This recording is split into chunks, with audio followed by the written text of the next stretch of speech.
नमस्कार, मैं हूं संजय शर्मा। आप देख रहे हैं 4 PM न्यूज़ नेटवर्क। राजस्थान में जयपुर में हूं, होटल में हूं और घूम फिर के लौटा हूं। अजमेर, पुष्कर, भीलवाड़ा और तमाम अलग-अलग जगह पे मैं गया, लोगों से बातचीत करी। राजस्थान में सबसे मज़े की बात ये है कि यहाँ के जितने सीनियर जर्नलिस्ट हैं, उनके साथ मैंने एक शो किया था क्योंकि ये वो पत्रकार थे जो सालों से चुनाव कवर कर रहे थे। उन सबका कहना था कि पहली बार 25 सालों में पहली बार हम ये चुनाव बड़ा फँसा हुआ देख रहे हैं। कह नहीं सकते कौन जीतेगा और मैं जिन-जिन जगह पे गया वहाँ एक बात कॉमन नज़र आई। जनता के बीच में भी कई जगह पे ऐसी है जहाँ वो कह रहे हैं कि निर्दलीय प्रत्याशी बहुत अच्छा लड़ रहे हैं। और राजस्थान की राजनीति को जब मैंने करीब से देखा तो ये पाया कि यहाँ पे वसुंधरा राजे हों या फिर गहलोत, ये दोनों ये नहीं चाहते कि सरकार बहुत ज़्यादा ताकत से आ जाए। मतलब गहलोत साहब भी नहीं चाहते 140-50 सीटें आ जाएँ और वसुंधरा भी नहीं चाहती कि इतनी सीटें आ जाएँ। इसका कारण ये है कि ये दोनों नेता नहीं चाहते कि दिल्ली का बहुत दखल हो। वोटिंग बस सामने है, परिणाम 3 तारीख को आ जाएँगे। तो राजस्थान की राजनीति में अब तड़का लगने लगा है। राजस्थानी बनाम गुजराती, ये हो रहा है और ये अस्मिता का सवाल जब खड़ा किया गहलोत ने तो बीजेपी के पैरों तले ज़मीन खिसक गई है। मैं तो आपको देखिए राजस्थान की एक अलग-सी तहज़ीब है, एक अलग पर्सनैलिटी है। राजस्थान के लोग अपने आप को एक बड़ा नेता चाहते हैं। मतलब आप शुरुआत से देख लीजिए, भैरों सिंह शेखावत हो, जसवंत सिंह हो, वसुंधरा राजे हो, अशोक गहलोत हो, मतलब राजस्थान की सरजमीं से निकला हुआ एक बड़ा नेता, राजस्थान की पहचान। और मुझे लगता है प्रधानमंत्री नरेंद्र मोदी जी ने अपने अहंकार में, अपनी जिद में सबसे बड़ी गलती कर दी। वसुंधरा राजे को पीछे कर दिया। तो जब वसुंधरा राजे को पीछे करके और पूरा चुनाव अपने हाथ में ले लिया तो एक बात बड़ा कॉमन सी निकली और दूर तक चली गई। वो ये चली गई कि भाई यहाँ पे हमारे जो राजस्थानी लोग हैं उनकी उपेक्षा करके दिल्ली के लोग कब्जा कर रहे हैं।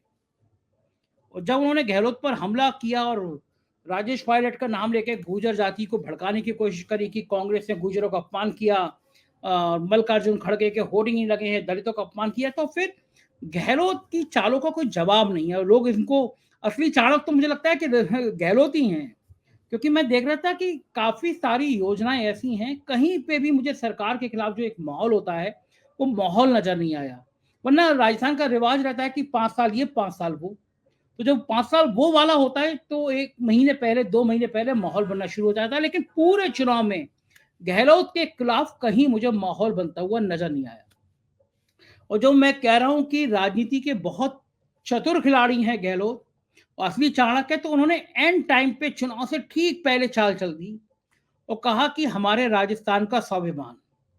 और कांग्रेस के नेता जगह-जगह कह रहे हैं कि ये गुजराती लोग आके राजस्थान के सम्मान से, राजस्थान की अस्मिता से खिलवाड़ कर रहे हैं। और ये नारा करंट की तरह है। मैं जयपुर में बैठा हूँ, जयपुर से लेकर जोधपुर तक, अजमेर तक, हर जगह से मेरे को, जो मैं अपने लोग से बात कर रहा हूँ, तो ये आ रहा है कि भाई अब ये चुनाव गुजरात बनाम राजस्थान होता जा रहा है। और सुप्रिया श्रीनेत ने एक ट्वीट किया था और वो जिस दिन वर्ल्ड कप हारे थे, मैंने तो उसी रात को जब अपना एक लाइव किया था, उस लाइव में मैंने कहा था कि मुझे पता था कि वर्ल्ड कप जब जीतेंगे तो बहुत बड़ी तैयारी है। मोदी जी के संग फोटो, खिलाड़ियों के फोटो के होर्डिंग तैयार हो गए थे, पोस्टर तैयार हो गए थे। और सुप्रिया श्रीनेत ने तो ट्वीट किया, हालांकि मुझसे पहले ही कह चुका था, वो कह रही थी कि यहाँ पे टीम आती और खिलाड़ियों को घुमाया जाता, मतलब माहौल बनाता कि मोदी है तो मुमकिन है। लेकिन उस हारने और फिर हार के बाद पनौती जो शब्द ट्रेंड किया, उसने पूरे बीजेपी के पसीने छुड़ा दिए। मैं पहले एक बात आपको समझा दूं, ये ट्रेंड होता कैसे है ट्विटर में। अगर मान लीजिए एक समय में 10,000, 20,000, 50,000, 1 लाख लोग लगातार एक ही शब्द को, मान लीजिए संजय शर्मा जो लिखते हैं, हैशटैग संजय शर्मा, और 1 लाख लोग लगातार लिखते हैं, तो वो ट्रेंड करने लगता है। तो सरकारें इस ट्रेंड कराने को लाखों करोड़ों रुपए खर्च करती हैं। मैंने एक दिन उत्तर प्रदेश के जो डायरेक्टर इन्फॉर्मेशन है शिशिर, मैंने उनका एक ऑडियो मेरे हाथ लगा था, वो मैंने उनको वायरल किया था, मैंने अपना शो बनाया था। शिशिर उसमें कह रहे हैं कि भाई मैं योगी जी का नाम ट्रेंड कराना, तो आदमी को किसी भी तरह बुलाओ, कितने भी रुपए दे के बुलाओ, तो ये ट्रेंड कराया जाता है। तो बीजेपी के पसीने इसलिए आ गए कि जिस दिन वर्ल्ड कप था, उस दिन ताकत, देखिए ताकत बीजेपी के पास ज़्यादा, पैसा बीजेपी के पास ज़्यादा, सोशल मीडिया की टीम बीजेपी के पास ज़्यादा, तो नेचुरली वो तो अपने पक्ष में ट्रेंड होता। लेकिन जैसे ही प्रधानमंत्री वर्ल्ड कप टूर्नामेंट में गए, अहमदाबाद पहुंचे और पनौती ट्रेंड होने लगा। अब ये ट्रेंड कराने के लिए बीजेपी के अमित मालवीय ने पूरी जाल लगा दी। मुझे पता चला कि जो है बीजेपी की सरकार थी, जो सोशल मीडिया का काम देखते हैं, लाखों करोड़ों रुपए दिए जाते हैं, उनसे कहा गया कि किसी भी तरह इसको नीचे करो, पप्पू ट्रेंड कराओ, कुछ और ट्रेंड कराओ, लेकिन हो नहीं पाया। कारण ये कि पूरे देश भर से पनौती पनौती पनौती लोग ट्रेंड करने लगे। ये बदली हुई तापमान है देश का, बदला हुआ राजनीतिक तापमान है। ये बीजेपी को खतरे की घंटी लग रहा है, क्योंकि किसी टाइम में आप मोदी जी के खिलाफ एक शब्द बोल दीजिए तो लोग आपको गाली गलौज करने पर आते थे, उनके खिलाफ एक शब्द स्वीकार नहीं करते थे। लेकिन अगर पनौती लगातार ट्रेंड कर रहा है, इसका मतलब अब लोगों का मिजाज बदल रहा है। तो राजस्थान में क्या होगा ये तो 3 तारीख को पता चलेगा। लेकिन मैं आज आपकी राजस्थान के उस बहादुर पत्रकार से मैं आपकी आज बातचीत कराता हूं, जिनके आर्टिकल, जिनकी खबरें पूरी दुनिया में पढ़ी जाती हैं, जिनके लेख पूरी दुनिया में पढ़े जाते हैं। पूरी दुनिया उनका इंतजार करती है, वो क्या लिख रहे हैं, बड़े बड़े अखबारों में वो छपते रहते हैं और राजस्थान में, जयपुर में रहते हैं। पूरी राजस्थान की राजनीति को बहुत करीब से जानते हैं। आप समझ गए होंगे मैं अनिल शर्मा जी की बात कर रहा हूँ। तो मैं सीधे चलता हूँ। अनिल जी, बहुत बहुत स्वागत है आपका। आपके शहर में आपको परेशान लगातार कर रहे हैं, उस दिन आपके साथ शो किया, आज फिर आपके साथ बातचीत हो रही है और आपको परेशान करेंगे एक वक्त और। अनिल भाई, आपके कहने पे मैं गया, अजमेर गया, आपने मुझसे कहा घूम के आओ, मैं पुष्कर गया, मैं भीलवाड़ा गया। मुझे एक चीज, 2-3 चीजें नजर आई जो मैं पहले बता दूं आपको। आप तो मुझसे ज्यादा जानते हैं राजस्थान के बारे में। एक तो ये कि मुख्यमंत्री के खिलाफ कोई एक जो निगेटिव लहर होती है, सरकार के खिलाफ होती है, विधायकों के खिलाफ तो है, लेकिन सरकार के खिलाफ कोई लहर नहीं है। दूसरा, मुझे कोई जगह, जहां मैंने जनता से बात की, मुझे एक जगह नजर नहीं आई जहां चिरंजीवी योजना का लोगों ने बात ना की। वो मैंने रास्ते में मैंने वो देखा 32 इंच का पराठा, तो दुनिया का सबसे बड़ा पराठा, तो मैं पराठा खाने रुक गया। तो वो जो बनाता है शेफ, मैंने उसको बुलाया, कैसे बनाते हो? तो मैं उससे ऐसी पॉलिटिक्स की बातें करने लगा। वो भी कहने लगा कि साहब, मेरे यहाँ पड़ोस में एक वृद्ध महिला थी, उसके बेटे को हार्ट की प्रॉब्लम थी, जिंदगी में ठीक नहीं करा पाती, लेकिन चिरंजीवी योजना से 8-9 लाख रुपए खर्च हुए और 1 रुपए भी हमारा नहीं गया। तो ये योजना बड़ा लोगों में काम करी, पहली बात। दूसरी बात, मेरे को एक जो कॉमन बात नजर आई वो हर जगह ये है कि निर्दलीय बहुत ताकत से लड़ रहे हैं। और लोग कह देंगे दोनों लोग निर्दलीय खड़े कर देते हैं कि भाई ताकत ना बने, तो निर्दलीय किसी का भी खेल बिगाड़ सकती है। खैर, अब तो वोट पड़ ही रहे हैं, तो फिर नतीजा 3 तारीख को आएगा। लेकिन मोटा मोटा आप क्या देख रहे हैं पूरे राजस्थान की तस्वीर, और ये जो गुजराती बनाम राजस्थानी अचानक शुरू हो गया है, इसका क्या असर पड़ेगा राजस्थान में? संजय जी, पहले तो मैं आपको धन्यवाद देता हूं। आप मेरे को परेशान नहीं करते हैं, बुलाते हैं, ये बड़ी अच्छी बात है। और मैं जो बोलता हूं उसको सुन भी लेते हैं आप, या बोलूं झेल लेते हैं, मुझे नहीं पता, पर आप सुन लेते हैं। अब मैं आता हूं तो मेन मुद्दे पे। अगर आपने कल लोक पोल का एक पोल आया था, ओपिनियन पोल, अगर उसको आपने देखा हो, उसको देखने के बाद में आपको पता लगेगा, अगर मीन नंबर निकालूं दोनों का, तो कांग्रेस को 90 दे रहे हैं और बीजेपी को 95 दे रहे हैं। मेरा मानना ये है संजय जी कि आज की तारीख में बिल्कुल कांटे की टक्कर है दोनों पार्टियों में। अब बहुत कुछ डिपेंड करेगा कल की तारीख में, कौन पार्टी अपने लोगों को वोट डलवाने ला सकती है। अगर कोई पार्टी मेहनत करेगी, चाहे वो बीजेपी हो चाहे वो कांग्रेस हो, मैं बिल्कुल नहीं मानता हूं हंग असेंबली होगी। मेरे दिमाग में बड़ा क्लियर है। मुझे लगता है दोनों में से एक पार्टी 101 क्रॉस करेगी। अब वो कौन सी होगी, वो डिपेंड करेगा कल कौन मेहनत करता है, बूथ मैनेजमेंट किसका बेटर होता है। ये बात आपने जो चिरंजीवी की बोली संजय जी, आपको याद होगा आपने सबसे पहला एक शो करा था, उसमें मैंने कहा था अशोक गहलोत की जो पॉलिसी है, और उसमें से खास तौर चिरंजीवी, आप देखिए CSDS था शायद, अगर गलती हो तो माफ कीजिएगा, उसने एक ओपिनियन पोल करा था, उसमें स्कीम्स पूछी थी कौन सी पॉपुलर है। उन्होंने इंग्लिश मीडियम मॉडल स्कूल को नंबर 1 बताया था। मैं तब भी उस बात को नहीं मान रहा था, आज भी नहीं मानता हूं। पूरे राजस्थान में घूम लीजिए, आपको चिरंजीवी स्वास्थ्य योजना के अलावा लोगों के मुंह से कुछ सुनने को नहीं मिलेगा, क्योंकि आपका बीमा, आपकी फैमिली का बीमा 25 लाख रुपए तक का है, जिसको कांग्रेस ने मैनिफेस्टो में डिक्लेयर करा हम 50 लाख का करेंगे। 50 लाख या 25 लाख एक कॉमन इंसान के लिए बहुत बड़ी रकम होती है संजय जी। और इलाज आपने जो बोला, आप देखिए, राहुल गांधी इसका फर्स्ट हैंड इंफॉर्मेशन देने के लिए एक प्राइवेट हॉस्पिटल जयपुर के महात्मा गांधी में गए और कैंसर वार्ड में उन्होंने लोगों से बात करी। और वो जो बात आई निकल के, वहां वो एक कैंसर पेशेंट से बात कर रहे हैं, और किस्मत की बात देखिए क्या होता है, वो अडानी का एम्प्लॉय निकला। तो उससे जब वो बात कर रहे थे, तो उन्होंने जानना चाहा कि चिरंजीवी का आपको फायदा हुआ नहीं हुआ।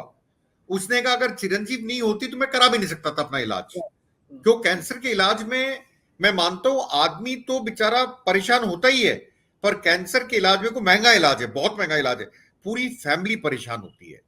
और जब ये बात आई कैंसर में, राहुल गांधी को इंफॉर्मेशन मिली कि अब वो लेने गए, उनको पता लगा स्कीम अच्छी काम कर रही है, तो उन्होंने वहीं खड़े होकर कहा अब हम 50 लाख कर देंगे। जब मैनिफेस्टो को भी पार्ट था, तो मैं मानता हूं चिरंजीवी, आपको जो फीडबैक मिला, आप गए जगह जगह, पुष्कर गए, अजमेर गए, जहाजपुर गए, भीलवाड़ा गए, आपने वहां पाया होगा लोगों में चिरंजीवी की एक तरह से धूम है, लोग इसको मानते हैं, इससे बेटर कोई स्कीम नहीं है। तीसरी चीज आपने बोली, ये सवाल इसलिए उठा संजय जी राजधानी अस्मिता का, कि अशोक गहलोत बोले जब मैं एआईसीसी इंचार्ज था और मेरे को गुजरात दिया गया था, तो ये दोनों बोला करते थे कि ये मारवाड़ी आके लोगों को यहाँ वो कर रहा है, गुमराह कर रहा है। तो मेरा मानना ये है कि अब मैं क्या बोलूं, अब तो मैं यही बोलूंगा कि दो गुजराती आके यहाँ पर कर रहे हैं माहौल को। तो मेरा मानना यह है कि आज मैंने आपको वो ट्विटर का आपको दिखाया भी था, उसमें वो बात कर रहे हैं राजस्थान दिल से, ऐसा कुछ नीचे लिखा हुआ है। अल्टीमेटली चुनाव राजस्थानी अस्मिता पे आ गया। जो आपको याद होगा छत्तीसगढ़ में भी छत्तीसगढ़िया करके कैंपेन चला था कांग्रेस का, और वहां वो सक्सेसफुल मुझे पूरा दिखता है। तो मुझे नहीं लगता कि राजस्थान में वो सक्सेसफुल नहीं होगा। पर एक ही चीज है, ये बड़े लेट लाए, मतलब आज लाए, कल चुनाव है, कल वोट पड़ने, इसको थोड़ा पहले ले आते तो इम्पैक्ट ज्यादा होता। अब थोड़ा इम्पैक्ट वही लोगों के पास तक पहुंचेगा नहीं पहुंचेगा, कई लोग सोशल मीडिया नहीं देखते हैं, कई लोग देखते हैं, तो उसको पहुंचाने के लिए अगर कांग्रेस इंतजाम कर पाई तो राजस्थान अस्मिता एक बड़ा इशू बन जाएगा, अलॉन्ग विथ आपका चिरंजीवी स्वास्थ्य योजना या और भी जो अशोक गहलोत की योजना है। अशोक गहलोत ने, मैंने कई बार आपके शो में कहा है, एक नैरेटिव सेट कर दिया। ना तो प्रधानमंत्री को समझ में आया इस नैरेटिव को कैसे काटे, ना अमित शाह को आया, ना योगी आदित्यनाथ को आया, इसलिए घूम फिर के ध्रुवीकरण पे आ जाते थे। आखिर में प्रधानमंत्री की आप स्पीच देखिए 2 दिन की, तो राजेश पायलट सचिन पायलट पे आ गए। उसका कारण था वो गुर्जरों के वोटों में सेंध लगाना चाहते हैं इस तरह से, पर मुझे लगता है ये उल्टा पड़ेगा, क्योंकि आज अशोक गहलोत के ट्विटर अकाउंट में अशोक गहलोत ने जो पोस्ट डाला वो सचिन पायलट का वीडियो है, जिसमें वो जनता से वोट मांग रहे हैं कांग्रेस के लिए। अशोक गहलोत उसको ट्वीट कर रहे हैं। आप देखिए कांग्रेस इससे बड़ी यूनिटी अपनी पार्टी में दिखा नहीं सकती थी, मोदी जी ने इनको और यूनाइटेड कर दिया। मैं मानता हूं कि कहीं ये उल्टा ना पड़ जाए बीजेपी को। ये जितने भी ओपिनियन पोल हुए तो हुए करीब 7-8 दिन हो गए होंगे कम से कम, उसके बाद डेटा इकट्ठा करके फिर एनालिसिस करा होगा। मैं मानता हूं ये एक तरह से उल्टा तीर चल गया, और ये समझ नहीं पाए कि ऐसा भी हो सकता है कि अशोक गहलोत, जिनकी ज्यादातर लोग मानते थे कि इनका मतभेद है, मनभेद है सचिन पायलट के साथ में, वो आदमी खुद अपने ट्विटर अकाउंट पे सचिन पायलट का वीडियो को डाल रहा है और ट्वीट कर रहा है। अब एक्स बोलना चाहिए, अब एक्स हो गया वो, उस पर ट्वीट कर रहा है और उसमें वो सचिन पायलट वोट मांग रहे हैं। तो आप देखिए कितना अंतर पड़ा। कांग्रेस यूनाइटेड कम से कम दिखा तो रही है, बीजेपी में आप देखिए यूनाइटेड अभी तक क्यों नहीं दिखती। जयपुर में जहां आप अभी बैठे हैं, यहां पे नरेंद्र मोदी जी ने रोड शो करा, जो हमारे वॉल्ड सिटी एरिया में हुआ, पुरानी सिटी जयपुर में, जितना उनको चलना था वो नहीं चले, उन्होंने उसको कर्टेल करा, छोटा करा और फिर वो चले गए।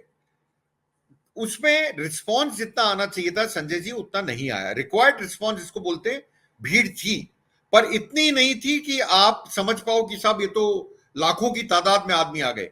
उसका कारण क्या था? आपने वहां पर भी वसुंधरा को रोड शो में इंक्लूड नहीं करा। भैया राजस्थान के अंदर वसुंधरा का चेहरा सबसे इंपॉर्टेंट चेहरा है। ये मोदी जी जितना जल्दी समझते उतना बेहतर था उनके लिए, उन्होंने देर करी, उनका रोड शो में भी अंतर पड़ा।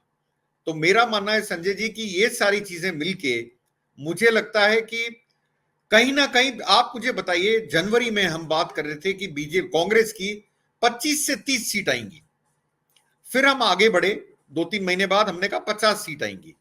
आज हम ये बात कर रहे हैं कि कांग्रेस शायद जीत भी सकती है, शायद अगर बूथ मैनेजमेंट अच्छा करा तो कांग्रेस शायद चुनाव भी निकाल ले। हम इस स्थिति में आ गए। आप देखिए 8 महीने में अशोक गहलोत की पॉलिसीज ने कितना अंतर डाला है। एक्चुअल तो देखिए जीत हार तो 3 दिसंबर को पता लगेगी, वो जनता का मूड क्या है वो कई बार जनता भी जवाब नहीं दे पाती है, मैं जनता को भी दोष नहीं दूंगा। पर ये मैं मानता हूं अशोक गहलोत कम से कम एक परसेप्शन जो आपने बोला कि लोग जहां भी जा रहे हो आप बात करते हो तो वो बात करते हैं चिरंजीवी स्वास्थ्य योजना की, और सरकार के अगेंस्ट कोई भी आपको वो नहीं दिखता एंटी इनकम्बेंसी जैसा। अशोक गहलोत के अगेंस्ट तो आपको बताऊं संजय जी, अभी तक कोई एंटी इनकम्बेंसी पर्सनली उनके अगेंस्ट कोई नहीं है। आप किसी से बात करिए, अगर वो आपको बोलेगा मैं बीजेपी को वोट डाल रहा हूं, पर इसके साथ एक चीज जोड़ के बोलेगा अशोक गहलोत ने काम तो बहुत करा। तो अशोक गहलोत ने इसके लिए एक चीज और जोड़ दी कि उन्होंने थोड़े दिन पहले, शायद मैं कहीं बाइट देख रहा था उनकी, उसमें वो बोल रहे थे आप कैंडिडेट को मत देखो, आप मेरे को देख के वोट डालो।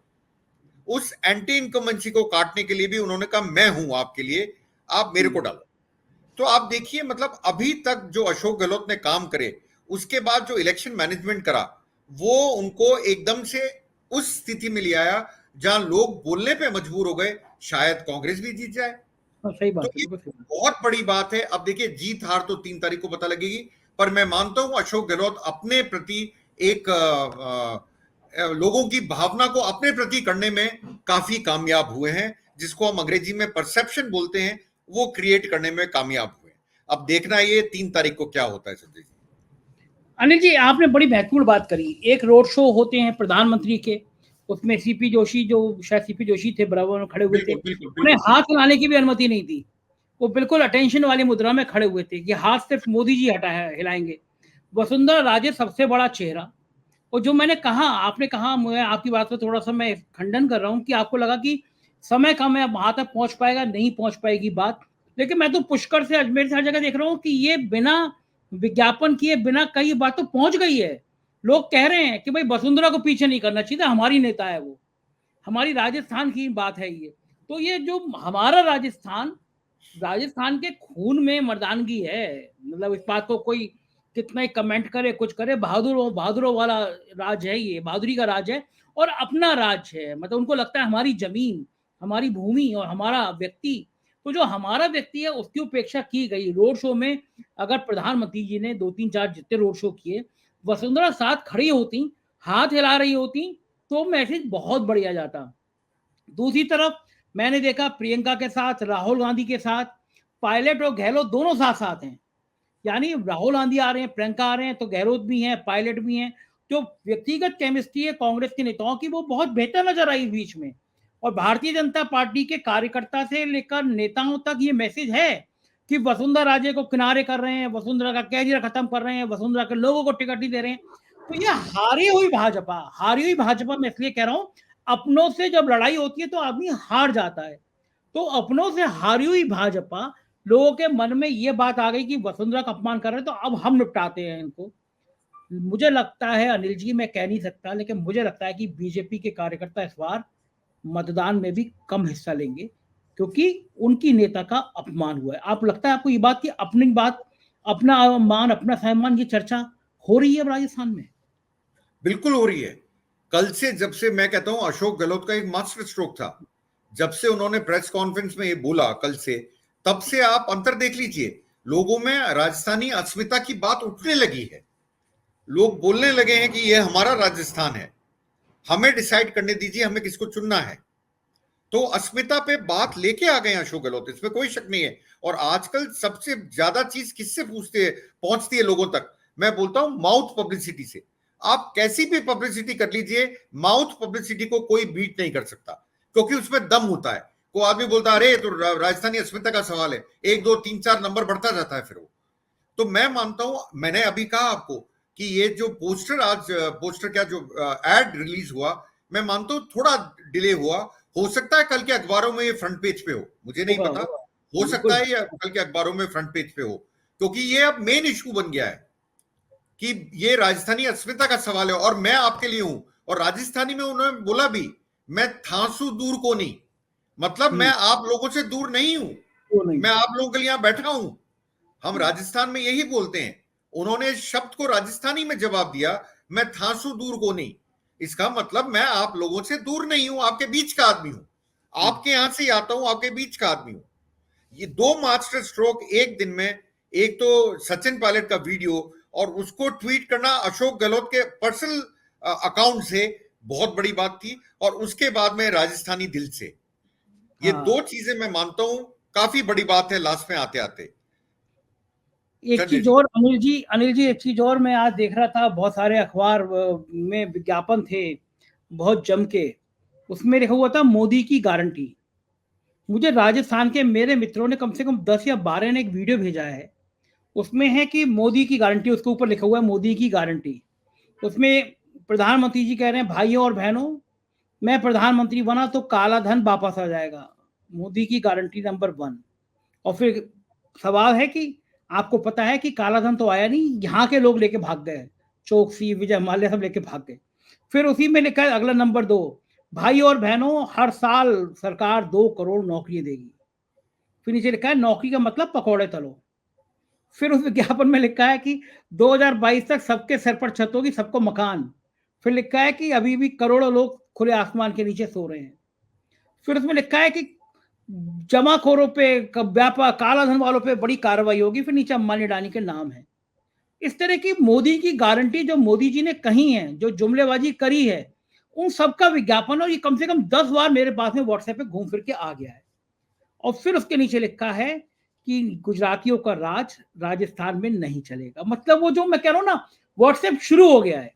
और ये 1 घंटे में, जब मेरे पास में 8-7, चूंकि गया था मैं, लोग मुझसे नंबर मांग रहे थे, मैंने दे दिया, तो मेरे पास ये 7-8 जगह से आ गया। इसका मतलब ये व्हाट्सएप वायरल हो रहा है कि मतलब राजस्थान के गहलोत की गारंटी मतलब राजस्थान की गारंटी, और उनकी गारंटी मतलब गुजरातियों की गारंटी, जिसका अब कोई भरोसा नहीं है। तो ये इतनी तेजी से सर्कुलेट हो रहा है, मुझे लगता है अनिल जी जो आपने कहा राजस्थान दिल से, ये वोटिंग में सबसे बड़ा मुद्दा बनने जा रहा है, राजस्थान दिल से, यानी गुजरात बनाम राजस्थान।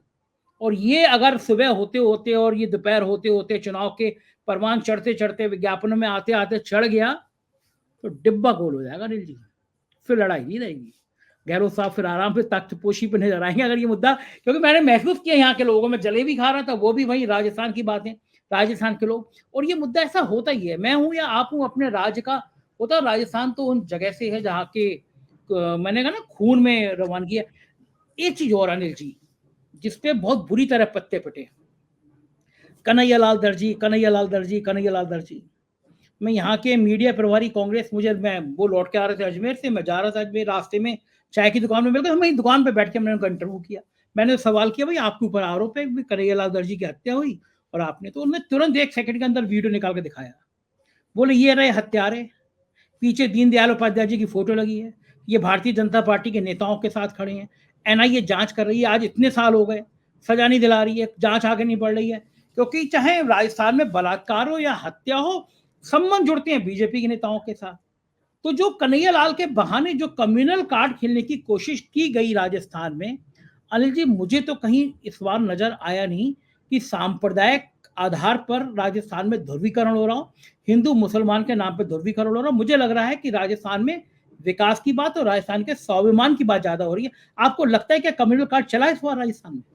मैं बिल्कुल तो संजय जी नहीं मानूंगा।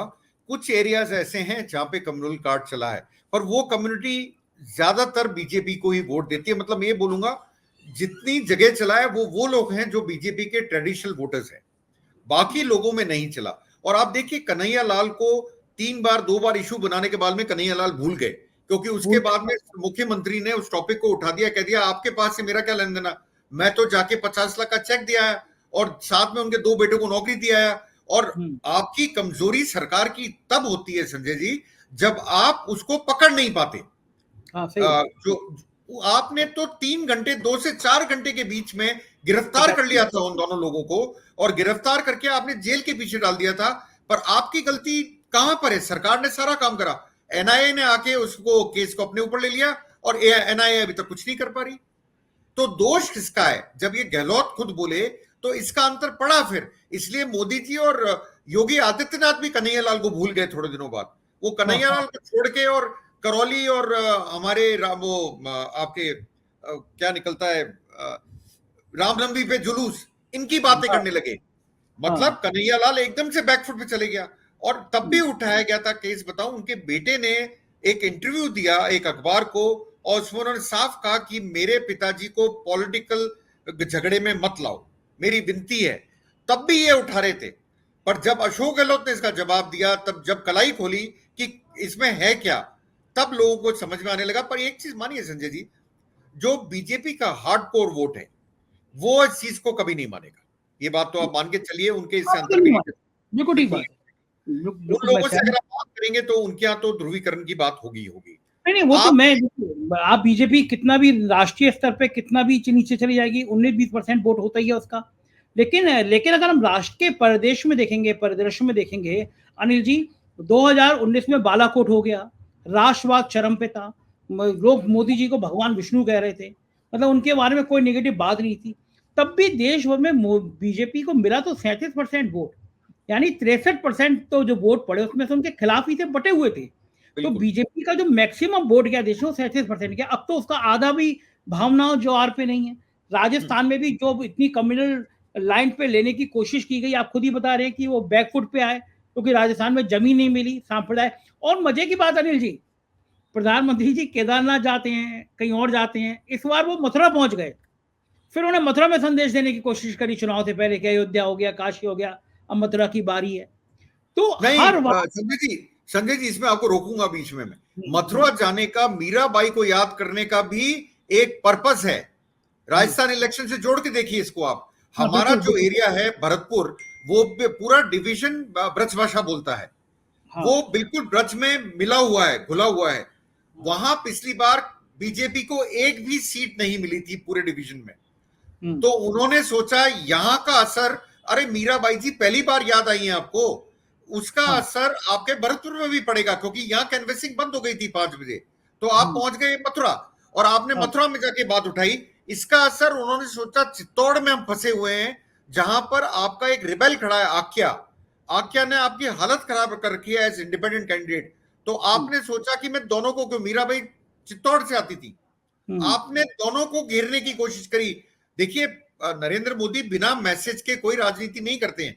ये यहां जाने का भी एक मैसेज था, जो हमारे ब्रज भाषा वाले लोग हैं उनमें एक मैसेज देना था कि देखो मैं यहां पे खड़े होके भी राजस्थान की बात कर रहा हूं।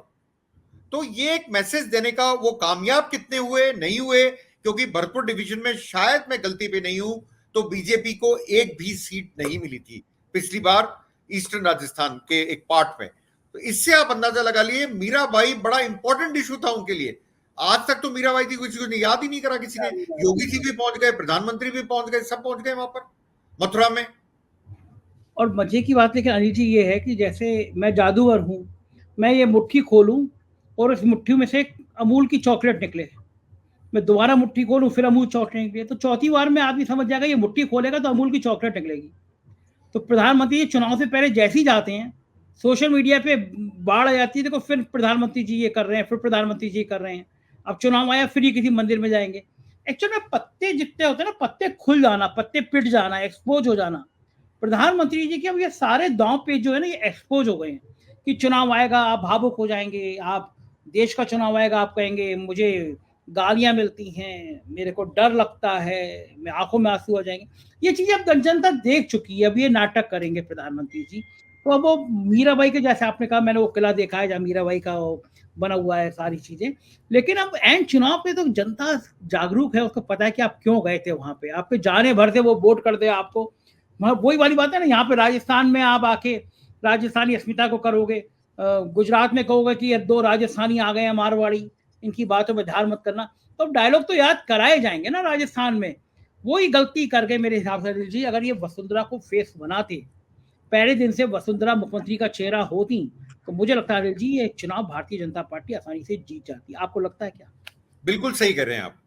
अगर वसुंधरा चेहरा होती, देखिए जीतता कौन हारता कौन ये तो जनता के मूड पे है, पर बीजेपी को 100% एज होती, ये मेरी गारंटी है, बीजेपी को 100% एज होती। एक संजय जी मैं आपसे सवाल पूछता हूं, आप ट्रेवल करके आए, आपने एक चीज नोटिस करी होगी, आप अजमेर में हाईवे की बात मत कीजिएगा, नेशनल हाईवे की, जो अंदर की सिटी रोड्स होती हैं वहां पे आपने एक चीज देखी होगी, जगह जगह बोर्ड लगे हुए हैं कौन कितना दूर है, वैशाली नगर या आपका वो एरिया। क्या आपको यूपी में सब कुछ देखने को मिलता है? यूपी में तो सड़कों में ही गड्ढे, सड़क में गड्ढे हैं या गड्ढों में सड़क है, यही नहीं देखने को मिलता। मैं यही, आपने जब विकास की बात करी, मैं आपसे यही क्वेश्चन पूछना चाहता था। आप अजमेर गए, अजमेर के अंदर की सड़कों की बात करूंगा मैं, अजमेर के बाहर की तो नेशनल हाईवे, वो तो गडकरी जी का टॉपिक है, उसको तो अपन, वो तो अच्छी हैं, इसमें कोई शक नहीं, अच्छी हैं सड़कें। पर आप जब अंदर गए सिटी में, वो मेंटेन करते हैं वहां जो डिपार्टमेंट्स होते हैं, वो चाहे वो नगर निगम हो, चाहे वो आपका पीडब्ल्यूडी हो, वो डिपार्टमेंट मेंटेन करते हैं। आप मुझे कहीं भी अंदर की सड़कों पे अजमेर में, अगर आप उस लेक के आना सागर के आसपास गए, बड़ा साफ सुथरा था, बड़ा साफ सुथरा जगह। क्या यूपी में ऐसा मिलता है आपको?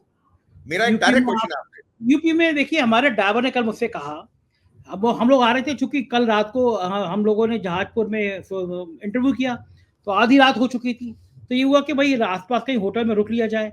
फिर ड्राइवर बोला सर चलते ही जयपुर में देखा जाएगा, रात पे पहुंच जाएंगे। तो हम लोग जयपुर रात को करीब 4 बजे के आसपास पहुंचेंगे।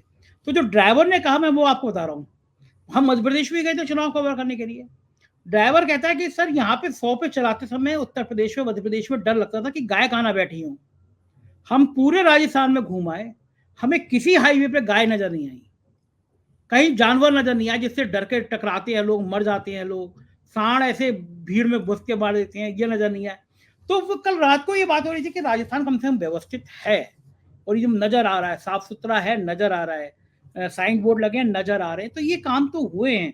तो वो कह रहा हूँ कि चुनाव में अपने डेवलपमेंट के प्रोजेक्ट को लेकर, अपनी गारंटी को लेकर कोई मुख्यमंत्री जाए और वो अड़ा रहे, अपनी जीत का आधार अपनी गारंटी बना ले कि मैंने काम किया, ये काम है, ये बहुत बड़ी बात है जो गहरों में नजर आई। अनिल जी, आप भी सहमत होंगे मेरे ख्याल से इस बात से। बिल्कुल बिल्कुल सहमत हूं। और मैं बोलता हूं, राजस्थान ऐसा प्रदेश है जहां पे आपको शहरों में भी काम होता हुआ दिखेगा।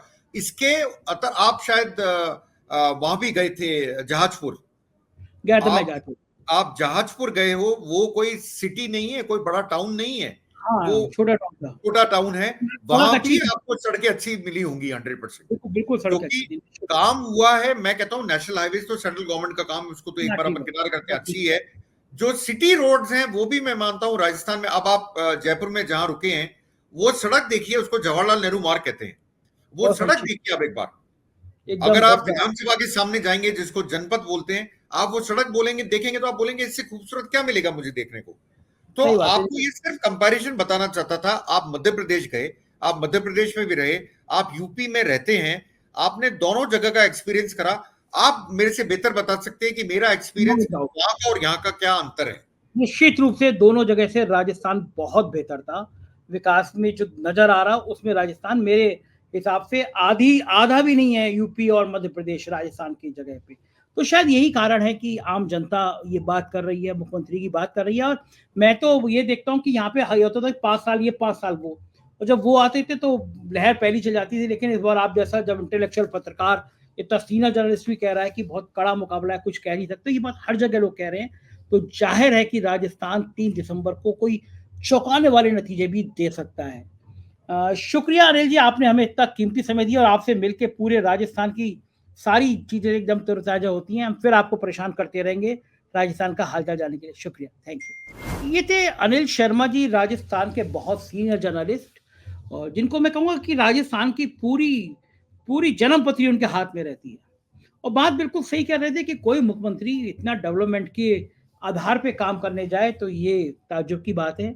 प्रधानमंत्री जी परेशान है क्योंकि यहाँ पे गुजरात बनाम राजस्थान का मुद्दा लगातार तूल पकड़ रहा है, और अब अगर ये तूल पकड़ते हुए वोटों में भी कन्वर्ट होता हुआ नजर आ रहा है, मान लीजिए आज दिन में वोट पड़ रहे हैं तो नजर आ रहा है, तो फिर चीजें खतरनाक मोड़ पे चली जाएंगी। बीजेपी बहुत दिनों तक इस दर्द को महसूस करेगी कि उसने वसुंधरा राजे को अपना सीएम का कैंडिडेट क्यों नहीं बनाया, क्योंकि ये तय है कि राजस्थान की हार बीजेपी के लिए बहुत बड़ा धक्का पहुंचाएगी 2024 के चुनाव में, क्योंकि मध्य प्रदेश और छत्तीसगढ़ से रुझान बीजेपी के पक्ष में आते हुए नजर नहीं आ रहे। आपकी राय का इंतजार रहेगा इस बातचीत पे, मैं आपकी राय जरूर जानना चाहूंगा। चैनल को सब्सक्राइब करिएगा, ज्वाइन करिएगा। पल पल के राजस्थान के चुनाव की खबरों के लिए देखते रहिए 4PM न्यूज नेटवर्क।